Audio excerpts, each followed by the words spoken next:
Thank you very much, Yan, for agreeing to give a Build a Cell seminar, and you can get started. Great. Thank you, Kate, for organizing the Build a Cell seminar and also giving me the opportunity to give this talk today. So I decided to change the title a little bit because it's more focused on systematic levels of characterization of one-pot pure production in this cell-free expression platform. And before I get started, I just wanted to give a brief motivation of why I want to build a cell and also why also give a background of my research experiences. So my motivation to build a cell all started with a very rewarding and fruitful undergraduate research experience. And I was working in Professor Julius Lux's laboratory back at Cornell. He's now at Northwestern. And in this research, in this undergraduate research experience, I was mostly focused on characterizing new small RNA switches in living cells. And that was like around the time when cell-free expression platforms, lysate-based cell-free expression platforms really start to take off. But it was before we get to use them. So I was still screening a lot of these small RNA switches in living cells. And when these transformations fail or the cells don't grow when I'm trying to characterize these small RNA switches, these designs never get to see the light of day. So that frustration really motivated my PhD work in lysate-based cell-free synthetic biology. I joined Mark Zazinski's lab at Georgia Tech for my PhD work, and we're using lysate-based cell-free expression systems to develop point-of-care field-deployable biosensors for biomedical diagnostics. And these lysate-based cell-free expression systems are great, they're affordable, they're portable, but they also carry with them the entire soluble proteome of living cells. And this introduces a lot of endogenous side reactions that are either reacting away the NLA I'm trying to detect in these systems, or they're reacting away the output I'm trying to output in these reaction systems. So instead of working with cells, it motivated my postdoctoral research to just pivot away from living cells, and we should start building biology on our own terms, which is in great alignment with the Build a Cell community. And one of the great ways to start building biology on our own terms is to define what kind of proteins, enzymes, what kind of reactions should be happening in a reduced gene expression platform. And in this regard, the pure system, and particularly the one-pot pure system, would be a great platform to start building these biology on our own terms. And something that is very central to the synthetic biology community is being able to treat biological systems as an engineering discipline and going through this design, build, test, learn cycle. But something that we took very much for granted is how robust are the build and test steps in synthetic biology. And without assessing how robust the build and test steps in synthetic biology, and they're not robust across different laboratories and continents where the laboratories are working in, are the learning and the design principles we're inferring from this build and testing conditions worth going forward with. And so that motivates this case study where with one-pot pure systems, where we're trying to gain additional insights onto whether we know the necessary ins and out of this minimal reconstituted in vitro gene expression system, and is the biochemical reaction environment of this reduced one-pot pure system as defined as we originally thought, or there are some underappreciated, undercharacterized complexities that we were just not aware of before. And in addition to So one of the conventional way of characterizing cell-free expression productivity is to assess the final yield based on the terminal endpoint of protein production. But is that really the best approach in designing productive in vitro cell-free expression systems? Or should we take into consideration other parameters we should be designing for? One possibility would be designing for the rate of change in these in vitro systems. So to further motivate this work, right, a phrase that's frequently used in Build a Cell and cell-free expression community is this quote by Richard Feynman: "What I cannot create, I do not understand." And I think in working on this one-pot pure case study, what we have discovered is that what we have created one-pot pure, we have created these lysate-based biological systems, but we don't really understand the interactions and how well these systems are working. So maybe after this talk, we should be scratching this quote and then replace it with, "There's plenty of room at the bottom." And right now, we're still not working bottom enough in these minimal reconstituted gene expression systems. So over the talk I'll give today, I will first focus on the factors that are influencing one-pot pure productivity and reproducibility in our lab, trying to create a productive one-pot pure system. And in this troubleshooting process, some of the underappreciated biochemical complexities that we originally took for granted in these pure reactions, and how just assessing the final terminal yield of cell-free gene expression is perhaps not enough to infer future design and optimization of these pure expression platforms. And in addition to assessing terminal yield, we should also be looking at the rate of change and how the rate of gene expression and protein production can be balanced with the system's energy and energy regeneration capacities. So I'll first begin with building a reproducible one-pot pure system. So one of the biggest advantage and what makes pure systems very desirable for building synthetic cells is that they are very minimal. They contain just the core 36 proteins that are involved in transcription, translation, and energy regeneration. And on top of that, we add a ribosome complex into this entire mixture. And the gene expression tasks that normally occurs in living cells can now occur in a test tube reaction in this very minimal reconstituted setting. But pure reactions can be very expensive to obtain. They cost about $1 per microliter of reaction, and that is about 50 times more expensive than working with lysate-based cell-free expression systems. And if we don't want to buy this pure reaction, then making pure in the laboratory setting is even more labor intensive.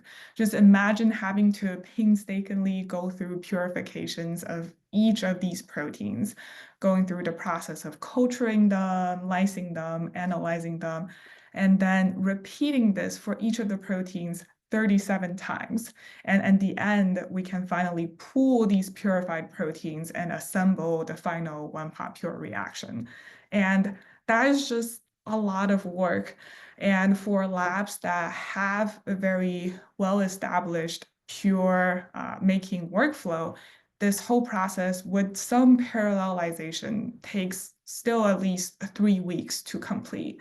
And what makes one-pot pure very desirable for a lot of labs and making us wanting to adopt this cell-free expression system is that instead of growing, purifying these systems 37 times, a co-culture of the 36 pure proteins involved in transcription, translation, energy regeneration can be mixed together in a optimized culture inoculum and then grown together in one pot And this co-culture can then be purified and produce a working set of 1-pot pure reaction. So at the end of this purification process, instead of taking 3 weeks to assemble pure, a very well-established lab could take less than 2 weeks to purify the entire 1-pot pure mixture, including purifying the ribosomal complex. And that makes the workflow very well streamlined. And what's even more incredible about these 1-pot pure system is that the 1-pot pure system streamlines the workflow in a single preparation step without compromising the productivity of these systems compared to traditional individually purified pure system. The yield coming from these homemade 1-pot pure systems should be able to match the productivity of commercial pure systems within 10 or 15%. And that is what makes a lot of labs want to adopt these in vitro expression systems and use them to build a cell, to build biosensors, and build interesting biomolecular systems. But replicating this level of productivity in another lab, particularly in the Murray lab, can take considerable amount of work. Where in my first attempt to reproduce this 1-pot pure system, my final yield was just 0.5 micromolar of proteins, which is 10 times less than what the commercial systems and what the original publication was producing. So what exactly went wrong in the process, and what can we do to improve the robustness and reproducibility of these systems became kind of the focal point of my postdoc, even though that was not really the intention of this postdoc.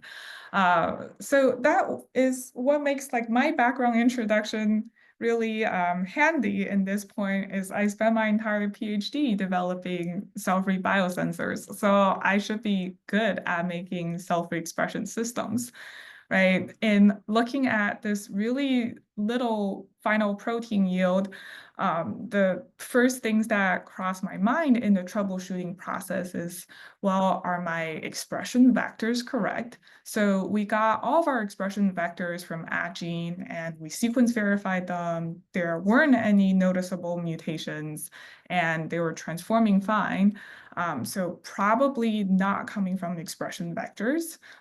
We got all of our expression strains commercially. So ideally, these are coming from vendors and should be the expression strains that they claim they are. And we followed this preparation according to the Jovi article, which helps us set up 1-pot pure. And we just could not tease out what exactly we were doing wrong to have a final yield that is 10 times less than the reported yield. So this is a real head scratcher for me in the beginning of my postdoc. And what is very serendipitous in my postdoctoral experience is that while I was having this low yield problem, Professor Paul Fremont from Imperial College London just so happens to be visiting Caltech. And I was sharing the troubles I was having with the 1-pot pure system. And Paul was very generous and kind to offer me to visit his lab, which already has a well set up 1-pot pure workflow. And while I was visiting Imperial, I was able to make a very productive 1-pot pure in his laboratory with the help of his student Matas. And so I was able to make a productive system during my visit at Imperial, but somehow after my visit, after I got the plasmids and transformed them into the cells that I have in the Murray lab at Caltech, I was still robustly producing this low yield 1-pot pure system. So at this point, I know my workflow is correct. I know the plasmid I was using are the original plasmids. There's gotta be something wrong with the way I'm culturing my cells, or these cells are growing and expressing these pure proteins in our laboratory that is causing this low final yield in the one-pot pure system. So I have this protein mixtures of one-pot pure that I've created in the Murray lab, and that I also brought back with me from Imperial, the high yield one-pot pure systems I've created there. And I've just decided to run these protein mixtures using proteomics, using Caltech's proteome exploration laboratory facilities. And what proteomics can do is help me infer the relative abundance and the compositions of individual proteins in this protein mixture that I would not be able to tell now because all the proteins are in a mixed format. And what is really nice about the proteomics result is that I'm now able to tease out what specifically are different between the Murray lab preparation of the one-pot pure system and what the Imperial version of the one-pot pure system look like. Particularly, we see that for the highlighted proteins, there are protein expression levels of these individual pure protein compositions that vary by orders of magnitude. So certain proteins would be 10 times more abundant in the protein mixture compared to the proteins that we express here. And in looking at these differences in relative abundance levels of individual proteins in the purified one-pot pure mixture, what we have found out is that for the proteins that are a lot less expressed here, these proteins are actually not visibly expressed on a gel at all. And how I found out about this is to grow the cells expressing these pure proteins from frozen glycerol stalks and comparing to these pure proteins expression levels from a fresh transformation. And what we have found is that when we're trying to grow BL21 or M15 cells expressing these particular sets of pure proteins needed to make the one-pot pure reaction, when these cells were grown from frozen glycerol stalks and then induced for protein expression, these cells have lost their protein expression ability compared to expressions coming from fresh transformations. But being able to grow these proteins and express these proteins from frozen glycerol stalks is very central to the one-pot pure workflow, where in day one, we have prepared a plate of frozen glycerol stalks, and we're able to use the cryoreplicator as the process to inoculate the overnight culture. And from the overnight culture, then they become pooled together the next day to inoculate the final culture.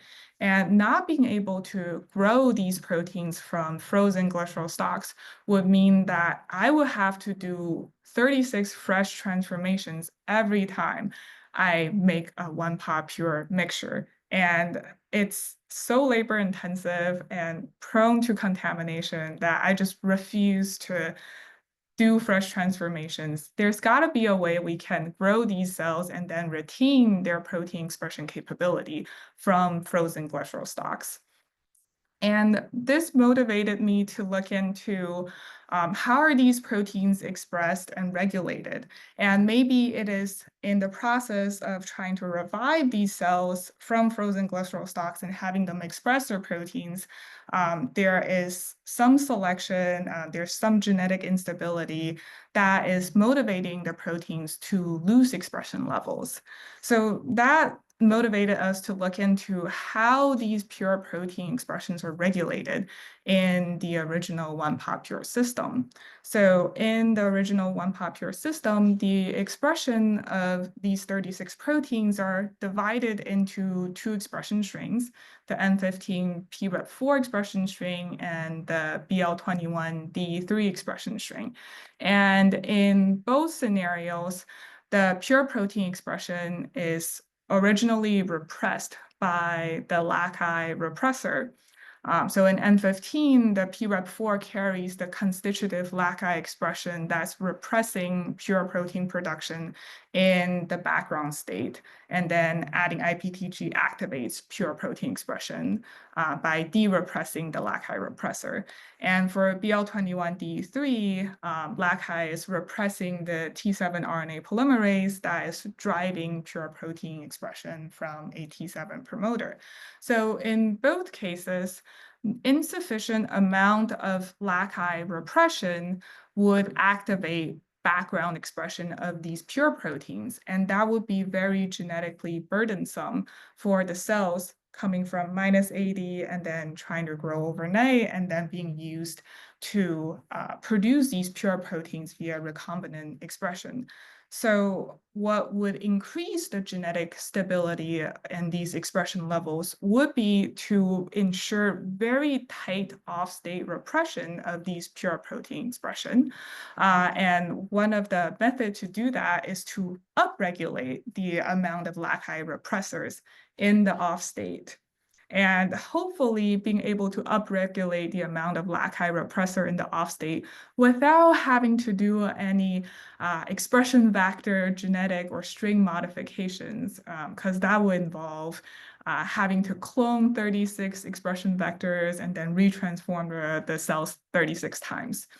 And what we have found out, a very easy way to artificially increase the amount of background LACHI repressor is to use the catabolite repression phenomenon happening in cells, where if we add a little bit of glucose, which is the preferred carbon source of living cells, into the overnight media, the cells are very smart, and they will want to preferentially use glucose first as the preferred carbon source.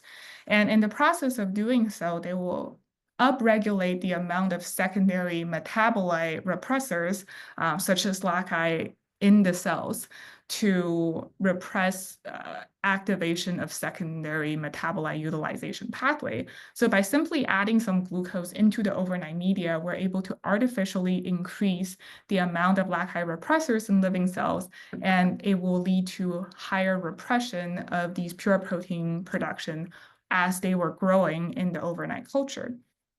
And to test that by adding glucose in the overnight growth media can actually lead to tighter repression and increase the expression stability of these pure proteins for recombinant expression.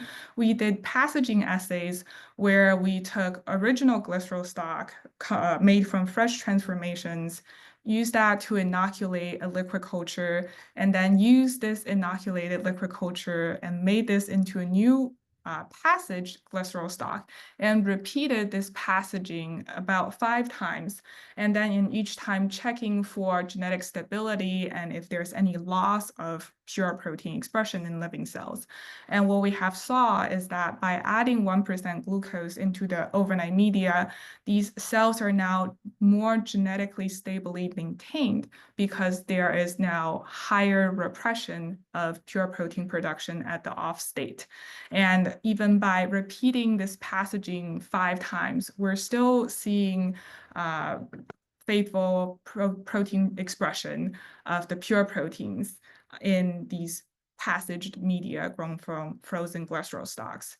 So that is very important for us because now we're confident that each time we're making the 1-pot pure system from frozen glycerol stock, we can ensure that all of the pure proteins are stably maintained and expressed in the co-culture. There are no spontaneous loss of expressions or protein dropouts happening in this preparation process, leading to poor yield. And what's even more exciting for me is now, because these 36 protein expressions are stably maintained, I don't have to do fresh transformations of 36 proteins each time I have to make a 1-pot pure system. So now that I've ensured there are no spontaneous protein dropouts and all my pure proteins are stably expressed, I should be making a high-yield 1-pot pure cell-free expression system. That is the thought.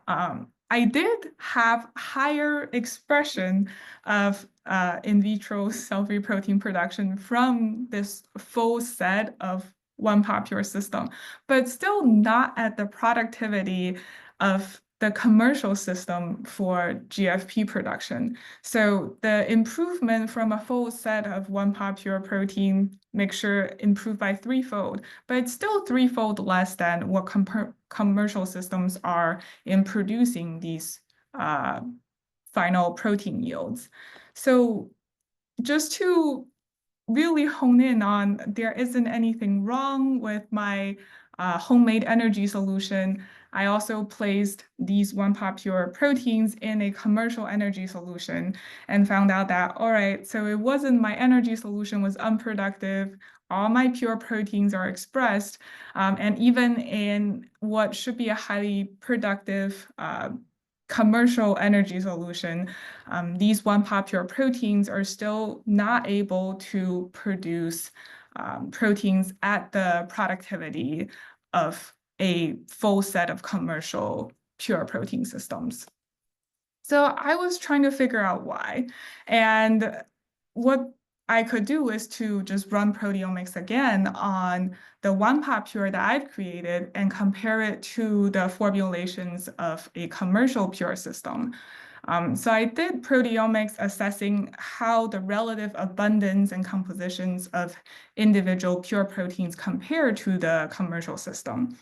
And what I have found is that there's actually quite a number of proteins, particularly proteins involved in translation initiation and translation elongation, that are at least tenfold deficient in our homemade 1-part pure system compared to commercial-based system. And what is quite serendipitous in this discovery is that almost the vast majority of the proteins that are deficient in their composition are grown from this M15 expression strain. And in checking how M15 cells are expressing and growing before inducing for these proteins and then after producing these proteins, what we have found is that in monoculture settings, M15 cells grow a lot slower compared to BL21 cells expressing different proteins. And after inducing for protein expression in these M15 expression strains, these M15 cells practically stopped growing. And if the growth deficiency is already this significant in a monoculture, it's only going to be worse when introduced into a co-culture because the BL21 cell populations expressing different sets of proteins will just be growing very rapidly and take over, while the M15 cells, because they're growing slower and then stop growing after inducing for protein expression, their composition are going to be significantly deficient in a 1-part co-culture. And that will be leading to the deficiencies in a lot of critical translation proteins we're seeing in the 1-part pure mixture. And what is very timely in discovering this M15 growth deficiency is we got a summer student, Lavisa, so the summer undergraduate research fellow.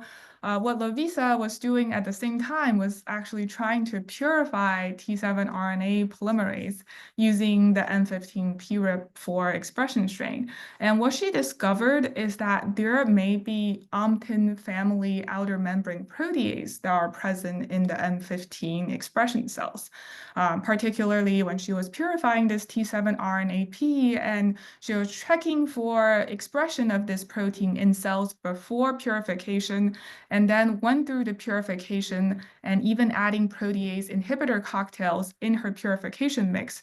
What she have observed is that in the process of purifying T7 RNAP, this RNA polymerase is actually being truncated into different fragments. And so that suggests there is a outer family protease, particularly the Omptin family outer membrane protease, that are present during the lysis process, and it's cutting the T7 RNA polymerase into truncated fragments. And when this T7 RNAP is being purified in a expression string that lacks this OMPIN family protease, no truncation or proteolysis of T7 RNAP is observed. And that's very important for us. So even though that T7 RNAP, these truncated fragments, can still reassemble and transcribe genes, the possessivity and the ability of these cut T7 RNAP to produce full-length mRNA transcripts are significantly reduced. And what Zach, a graduate student in the Murray lab, have found in taking the OMPTIN family cleavage motifs and mapping it onto different sets of pure proteins, he found that there's at least 8 of the 36 pure proteins could be susceptible to this OMPT family outer membrane protease proteolysis activity. Particularly, he took the cleavage motifs of this OMPT family protease and then scanned individual amino acid sequences for pure proteins and found out that for 8 proteins, they carry similar recognition and proteolytic motifs that T proteases recognize. And in the purification process, this outer membrane protease could be active, and then cutting the full pure proteins during purification process into truncated fragments that, although they can reassemble, they may lose a lot of their functional activity in this proteolytic behavior. So this made us think, all right, so M15 has this previously uncharacterized proteolysis capability, but then how was that not affecting other known working sets of 1-pot pure? How was it not affecting the original pure system as the pure system was created? So this got us into a rabbit hole of trying to figure out what the original pure system was using. And in looking at the original protocol, we saw that the M15 PREP4 strain was actually never used in the original introduction of the pure work. In the original introduction of pure work, all of the pure proteins were either expressed in BL21 PREP4 or BL21D3 cells, which lack this outer membrane OMPT protease, and could be why the authors were getting full fragment of these proteins. And our M15 PREP4 expression string was purchased directly from QIAGEN, and it's possible that this new this M15 PREP4 that we purchased from the vendor do not have this critical OMPT protease knockout or this specific string modification. And this protease could be the reason that we're expressing the same proteins, the cells are growing, but at the same time, we're not getting the full productive 1-pot pure systems that other labs been getting. So this led to us changing all of the pure protein expression that were originally expressed in M15 PREP4 cells onto new expression vectors and then adapting them for expression in BL21 cells that lack this OMPT family protease. And in this new setup, which are all deposited onto AgGene now, the BL21D3 expression string will be responsible for expressing all the 35 pure proteins on the PET vector, and the T7 RNA polymerase will be now expressed from BL21 PREP4 expression string. And since we're now starting to realize how individual genotypes of these protein expression strings matter in the pure protein production process, it also let us look into different genotypes of BL21D3 being sold across different commercial vendors.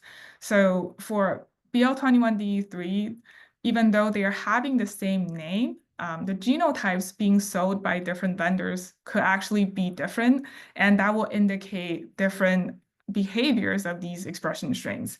So ideally, we would want to get BL21D3 expression strain that carries this specific genetic modifications, which means it's resistant to phage infection and also has less protease present by this mutation on the long protease. And this will be a more preferred expression strain from BL21D3 for pure protein production. So now figuring out the perfect expression strain, the better expression vector, can we now make a more productive one-pot pure system? And after changing all one-pot pure protein expression onto PET vectors and expressing them in BL21 family proteins, life has been more smooth and uneventful. In changing everything to BL21, we've now observed that all the cell growth are relatively more uniform at the time for protein expression, and then they're still growing after inducing for protein expression for visible protein expression at harvest. And all the proteins are expressed at similar intensity when we try to analyze their expression level on gels. And what is really exciting for us is that we're finally able to get this high level of protein productivity of the one-pot pure proteins after moving everything onto PET expression vector and expressing them in BL21 cells. We're able to match the commercial system's productivity within 10 or 15% of their expression level using this BL21 family for pure protein production. And what is even more exciting for our system is that after we moved everything for PET vector expression and then expressing everything in BL21, we shipped this new set of expression strings to Paul's lab in Imperial and asked them if they would be willing to replicate our study and tell us whether this new expression system could be working robustly in a different lab using different equipments and reagents.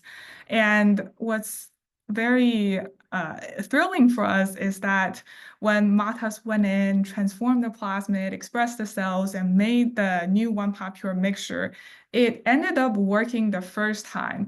And the expression levels were as strong as the one-pot pure mixture I've created here at Caltech, and we're able to match the full productivity of the commercial systems.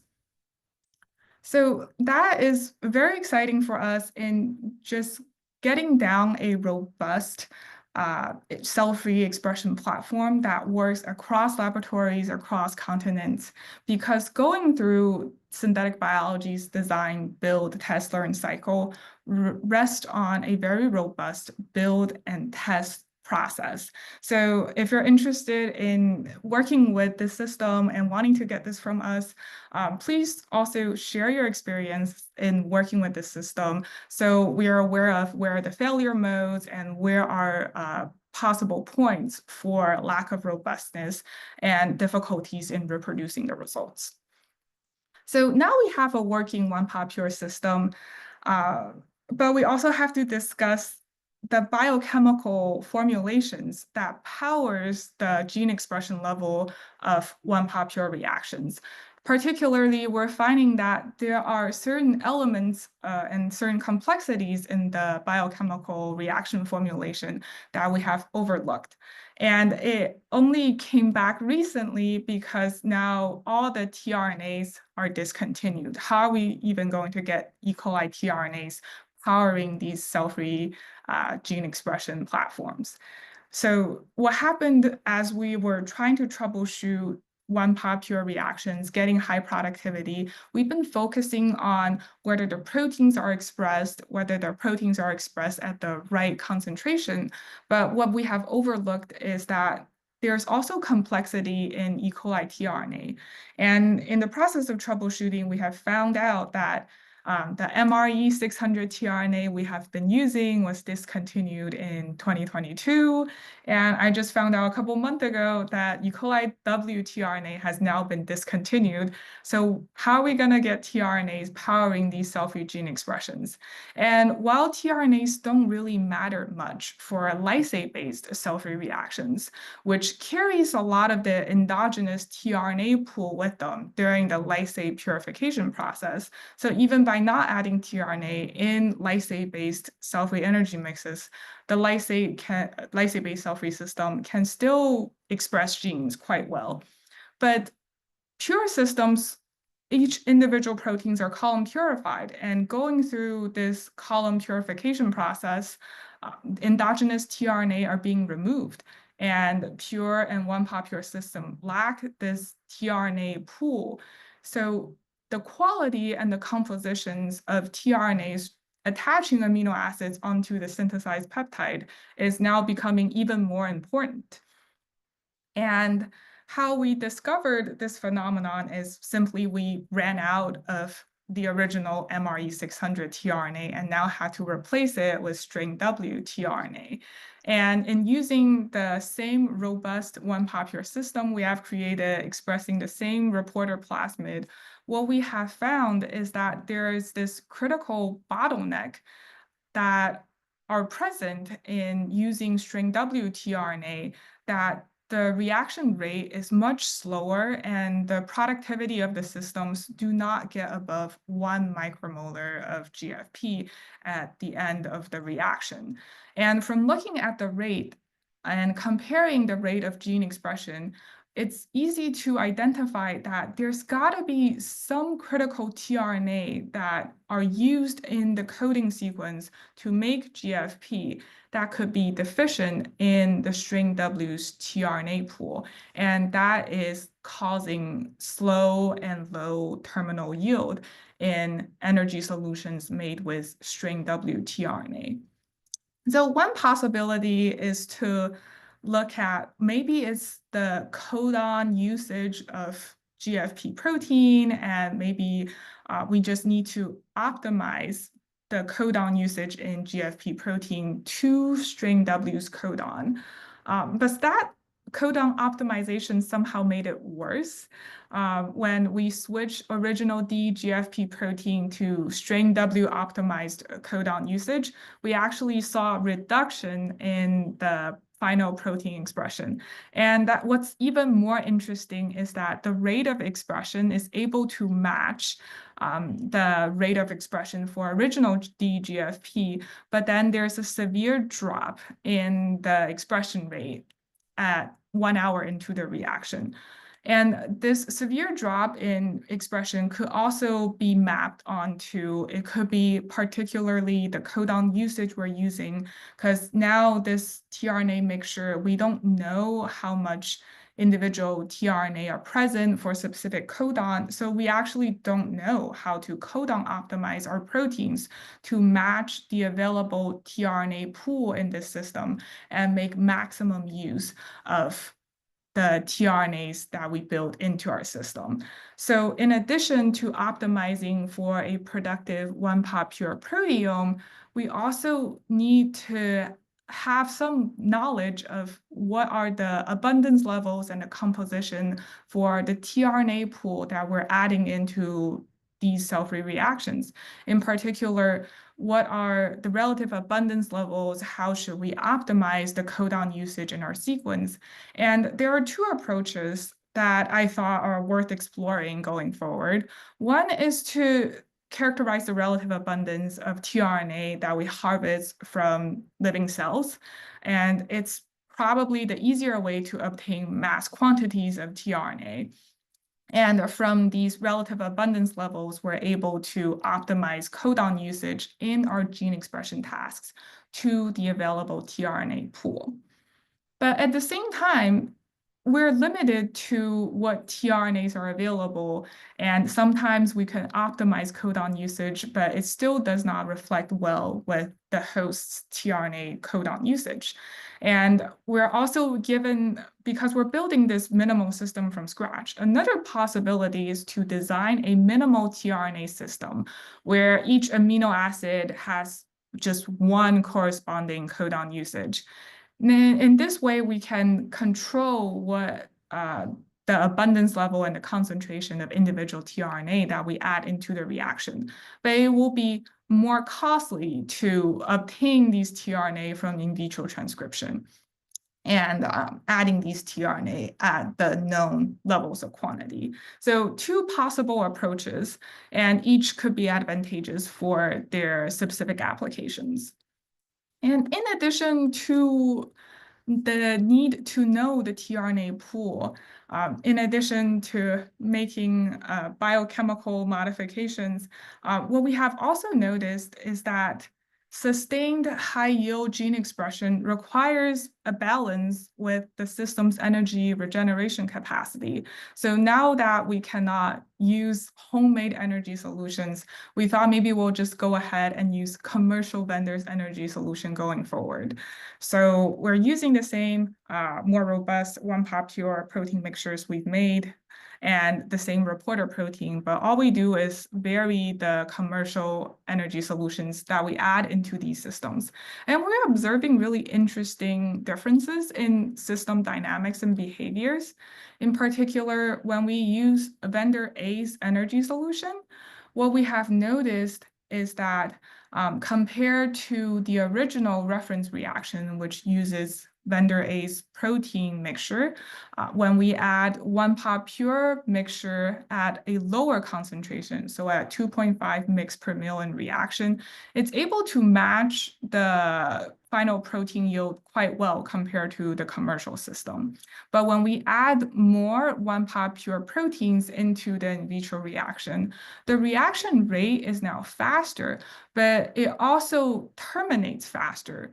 And one possible explanation of that is protein expression is a highly energetically costly task. So what could be happening is that when the protein expression is so fast, it drains energy at a rapid rate. And if this energy draining is faster than the system's ability to regenerate energy in the form of ATP and GTP, there's going to be an energy deficit in the system.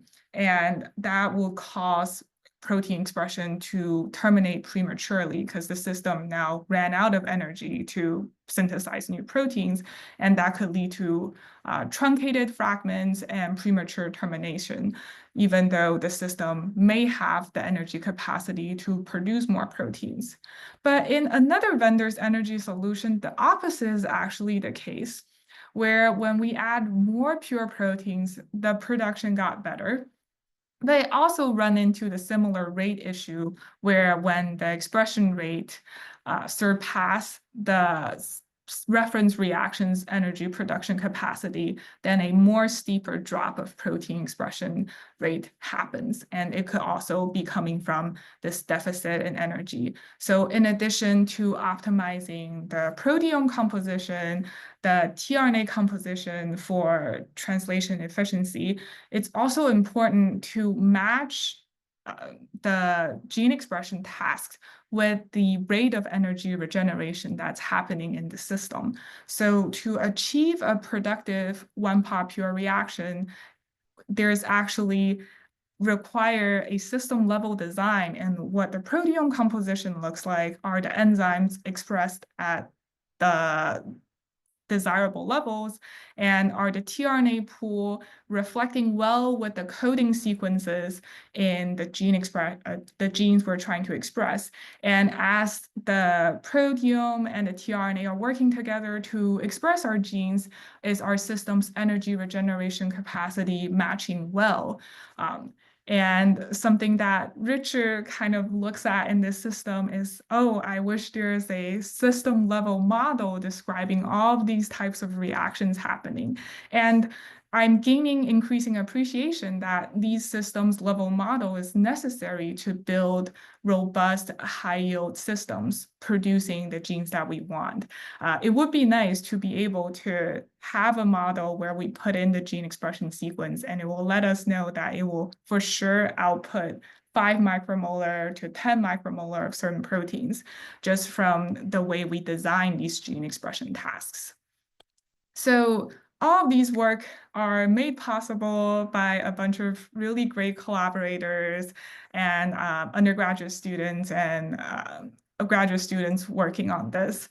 So I want to specifically thank Paul and Matas for just providing me training, allowing me to visit Imperial to learn the workflow of 1POP and Chuifeng and Eric at the Caltech Proteome Exploration Laboratory for running these proteomics analysis assays that helped me troubleshoot what was wrong in our protein expression level, and Lavisa and Zach for helping me make this protease degradation characterizations, and also Richard for providing the lab space and supporting this work from happening. So that concludes my talk today, and I'll be happy to take your questions and ready for discussions. Thank you. Thank you so much. There's quite a bit of questions in the chat. Can you see the chat? Oh. All right. Okay, so if you could read a question before answering, that's going to help with the recording. Yeah, so all right, so what's the first question is that the proteomic comparison is really useful. Thank you. Did you do similar analysis for RNA, particularly tRNA abundance? So that's a great question. And I think we should be doing analysis on tRNA abundance levels. The question would be, are tRNA abundance level even worth doing at current point, right? Because if we're able to get tRNA abundances from, let's say, purchased MRE600 tRNAs or purchased string W tRNAs, it would be really nice to know the individual compositions. But now I'm glad I didn't do it, because now all the tRNAs are discontinued. But I think in the process of each lab ramping up the ability to make tRNAs from living cells, it would be nice to do that abundance level assessments. Or we should just kind of bite the bullet right now and go forward with minimal tRNA systems where individual tRNA are transcribed and then purified and charged at known composition going forward. So that's actually the route I want to move forward. And I also wanted to get the community's opinion on, right, what's the best way going forward in getting tRNA? Should we be working with a minimal tRNA system where we just synthesize, transcribe the 21 tRNAs necessary, or we should be using what the hosts provide us? So I thought it's like a very useful question. Let's see. The second question is, thank you for sharing your experience. So I have also experienced the loss of gene expression with BL21D3 just expressing GFP before. I observed some recovered colonies already lost the gene as there were no fluorescence on the agar plate. I'll try adding the glucose method in the future. Yeah, so I would say the glucose method, it's something that's suggested to me by a protein crystallography and expression lab. So it's like really useful to just talk to scientists like working in different areas, because they always have some level of insights like, oh, have you tried doing catabolite repression? So it reduces the chance of mutation and reduces the chance of loss of protein expression. It would be really nice to know like how well are glucose at maintaining genetic stability by reducing off-level leak, and how well that extends to different sets of proteins. It seems to work well for pure proteins because I passaged them 5 times and they're still growing well. And I stopped at number 5 because it gets quite tiresome. So I think if people are interested in passaging them more, I'd be happy to share the plates. All right, then Charles had a question on, could you explain further about tRNA being removed during column purification, does this mean that there is something inherent to column chromatography which prevent tRNA from being collected and be used? So this is a great question. For pure protein purification, what we're doing is to use affinity columns. So each pure proteins that we express carries a his tag that's either on the N terminal or on the C terminal. And this his tag is what allows them to bind to the nickel column during the purification process. And in the purification process, the pure proteins with the his tag are stuck on the column.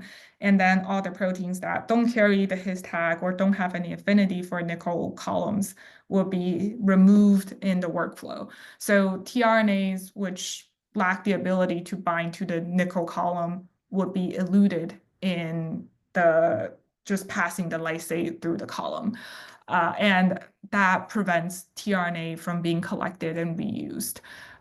So that's a process that's inherent to pure system. It's also what makes pure systems better than lysate-based systems in certain applications because we're now removing the unwanted proteins, the unwanted metabolite. But in this case, we thought we're able to add back tRNA when we assemble the final reaction, but we're not being able to do so. Yeah, so that's the process that's inherent in the column chromatography that's preventing tRNA being reused. So Mohammed asks, what are other targets have you looked at to measure pure functionality other than fluorescence protein? What other targets could be easily used versus adopted, like looking at mRNA dynamics, protein that are hard to fold, short versus long proteins? So this is also a very great question, particularly right for proteins that are multimers, also like proteins that are way longer than GFP, what would their expression dynamics even look like? And are pure because the rate, we're no longer controlling the rate of protein expression, right? There could be truncated fragments. So I think one possibility that we could look into is to use fluorescently labeled amino acids to track expression dynamics for non-fluorescent protein. And that would be using fluorescently labeled like green lyse. So that's lysine amino acid residue that has a fluorophore attached to that amino acid and being able to track how well are the proteins being produced for like short proteins versus long proteins, are there premature termination and what things we could add. So I think definitely worthwhile checking, especially now we know our proteome mixture is working relatively robustly. I think the bottleneck right now is still how do we make a productive energy system that has known tRNA abundances, and should we be engineering protein codon usage to tRNA usage and also the system's energy capacity. So Christopher also asked, can you be sure that the reduced activity in your pure using wtRNA is due to a different tRNA composition instead of beneficial factors that may be present in more active commercial tRNA, but being absent in wtRNA? Have you analyzed the purity of both? So I did so I've not considered beneficial factors that may be present. This is a great point, but I think being able to decipher the beneficial factors will also having to run them on mass spec, and none of these tRNAs are available right now. In terms of the purity, I did assess them on a nano drop, just like looking at their 280, 260 ratios. There does not seem to be a difference. But again, we don't know if there are like different ions that are present or different cofactors that are present in individual mixtures. So that's a great point being raised, right? How do we characterize the biochemical reaction space? All right, so let's see, how are we doing on time? So there's Um, still I mean, 3 people questions. can leave when they want to. Yeah, we don't have a hard cutoff. Okay, great. All right, so Adrian asked that is the overnight culture a liquid culture or plates? Did you try to glycerol, Petri to starter liquid culture? So that's also a great question. So it would be more beneficial for the overnight culture to maybe like start reviving the frozen glycerol stock, maybe on an agar plate before moving to a more uh, violent liquid culture and then growing them to inoculate the starter culture. Um, so what was originally happening is that as we were going straight from frozen glycerol stock and then trying to revive these cells, because there's background gene expression, the cells are now more genetically inclined to mutate or lost protein expression.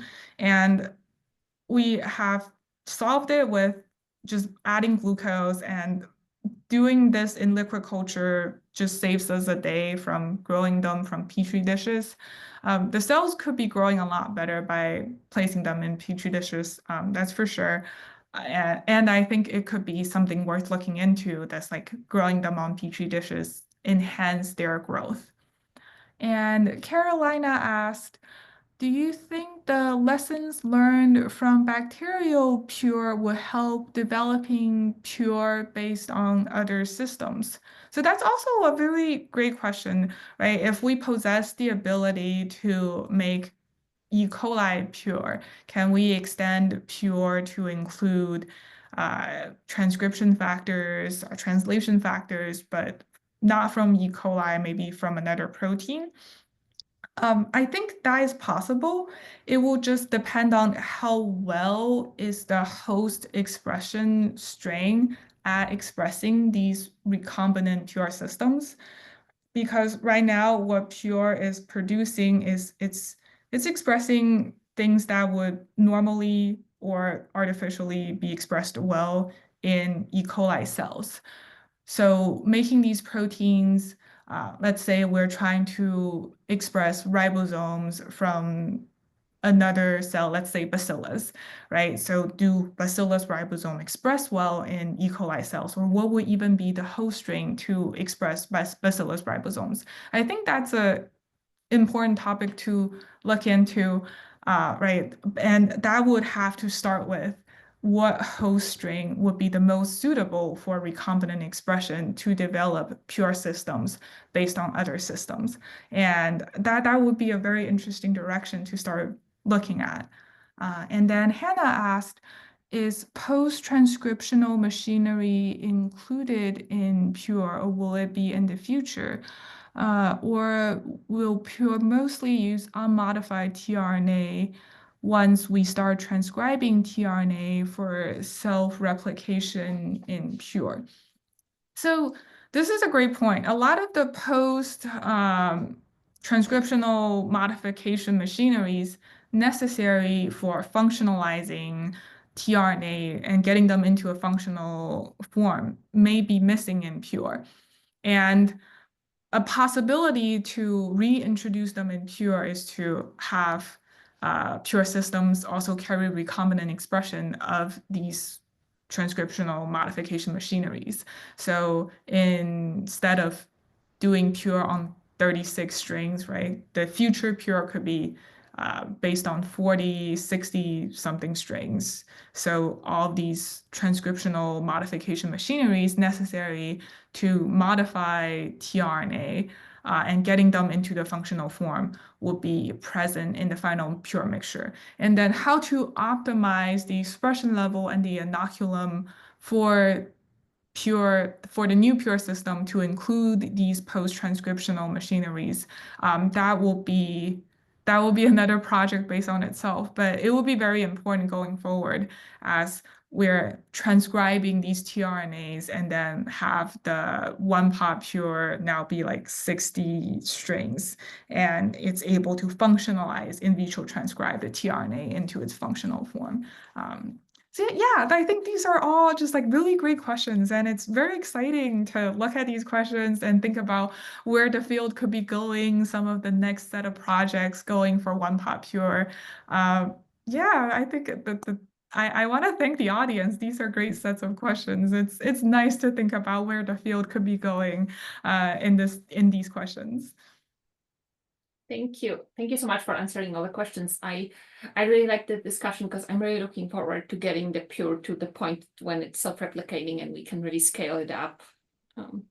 Yeah, So yeah, because I think right now Pure is still so expensive, and yes, being able to self-replicate and it produces itself, then we're able to get more and more Pures running. Pure that makes Pure by its own. And we'll discover even more things we underappreciate and yes, taken for granted. So again, plenty of room at the bottom, and we're still trying to get down to the bottom for making Pure. yes, that's very true. And thanks for all the wonderful work you're doing. All right, Thank thanks everyone for a great discussion and have a great rest of your Monday. All Bye. right. Thank you for hosting me. Bye.